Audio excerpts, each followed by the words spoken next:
It's been 6 years since the release of Diablo 3 on PC, and now in 2018, the devil himself has been resurrected on Switch. So with that said, let's take a look at what's new in Diablo 3 The Eternal Collection for Nintendo Switch. Diablo 3 is one of the greatest action RPGs ever to be released, and the Switch version is no exception. It masters the art of the dungeon crawler by delivering an addictive gameplay loop that has you on a nearly endless quest for the best possible gear and weapons for your hero. The meat of the game is broken up into 4 lengthy chapters that should take about 20 hours to complete on the normal difficulty. You have the option to play between 7 different character classes: Barbarian, Crusader, Demon Hunter, Monk, Necromancer, Witch Doctor, and Wizard. The story and gameplay have remained pretty much unchanged, except for a few minor tweaks in the Switch version. For instance, the highly replayable adventure mode is accessible right from the start, so if you don't feel like playing through the entire story again, you can simply jump straight into the endgame content and build up your character by completing bounties, quests,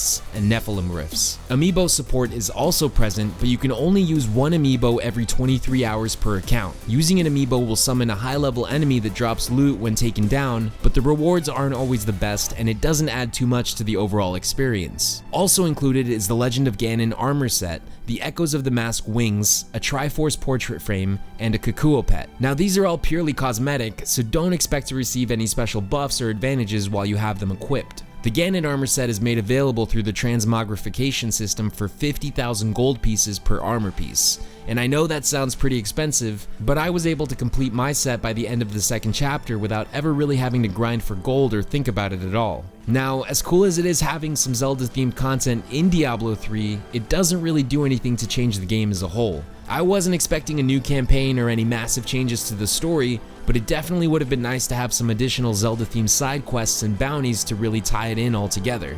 One of the Switch's most significant selling points is its ability to provide a seamless on-the-go local multiplayer experience, and the Switch version of Diablo 3 makes good on that promise by delivering one of the best 4-player cooperative games currently available on a console. Local, co-op, and online play are all present and each provide a great way to play with friends. Using a single Joy-Con isn't really the most ideal way to play Diablo 3, but it's still a totally viable way to play if you don't have any extra controllers. The buttons are mapped in a way that makes sense, which keeps it feeling similar to how it does when using a full controller, so you won't lose any vital control inputs while playing. Online play is seamlessly integrated and lets you play with both friends and random players through a quick match system. You can jump straight into a friend's game whenever you want without losing any progress in your current save, and all your gear and XP that you earn stays with your character when you go back to your original game.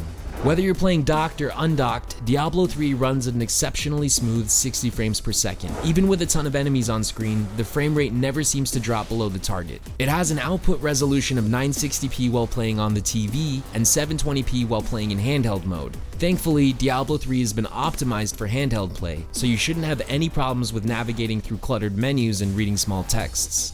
So at the end of the day, Diablo 3 for Switch masters the art of the dungeon crawler. It takes everything that made the original great and amplifies it through the Switch's unique portability and multiplayer features. For returning players, the main reason to pick up the Switch version of Diablo 3 is definitely the portability factor. And if you haven't experienced Diablo 3 before, well then there's never really been a better time to jump in than now.